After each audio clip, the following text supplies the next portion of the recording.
আমাদের সন্তানরাও হার মানবে ইনশাআল্লাহ না। হার মানবে এবং এই না, 6 জন হার কিন্তু শেষ হবে নয়, না। এর বাইরেও আরো ইনশাআল্লাহ, অনেককে আটক করা ইনশাআল্লাহ। হয়েছে। অনেক জায়গা থেকে নারীদের আটক করা ইনশাআল্লাহ হয়েছে হার কোনো মানবে না, নারী হার পুলিশের হবে না। উপস্থিতি ছাড়া, সে ইনশাআল্লাহ, অভিযোগ আমরা ইনশাআল্লাহ। পেয়েছি। বিভিন্ন জায়গায় মোবাইল চেক করা হচ্ছে, যার কোনো অধিকার আইন শৃঙ্খলা রক্ষাকারী বাহিনীর নেই। এইগুলো অবিলম্বে বন্ধ করতে হবে। আজকে আমার স্ত্রী আমার পাশে রয়েছেন, তিনি একটু আগে ঢাকা বিশ্ববিদ্যালয়ে যাওয়ার চেষ্টা করছিলেন। আমার শাশুড়ি, তার বয়স 69 বছর, তারা ঢুকতে পারছিলেন না। এই 3 জন মহিলার ভয়ে আমাদের দেশের পুলিশ সব তটস্থ হয়ে বেআইনি রয়েছে। করতেছে তারা ভাই, বিশ্ববিদ্যালয়ে সব ঢুকলে বেআইনি। নাকি খুব এরা বড় জানে সমস্যা হয়ে যাবে। তারপরেও করতেছে যে এরকম। এই বাধা কেন?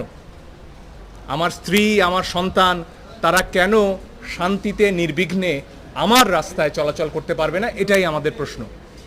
আমাদের খুব পরিষ্কার কথা, এই ধরনের হয়রানির কোনো অধিকার আমাদের সংবিধান দেয়নি। মোবাইল চেক করা যাবে না, বিনা কারণে কাউকে তুলে নেওয়া যাবে না, নারী পুলিশের উপস্থিতি ছাড়া নারীদের ধরে নেওয়া যাবে না। এগুলো অবিলম্বে বন্ধ করতে হবে।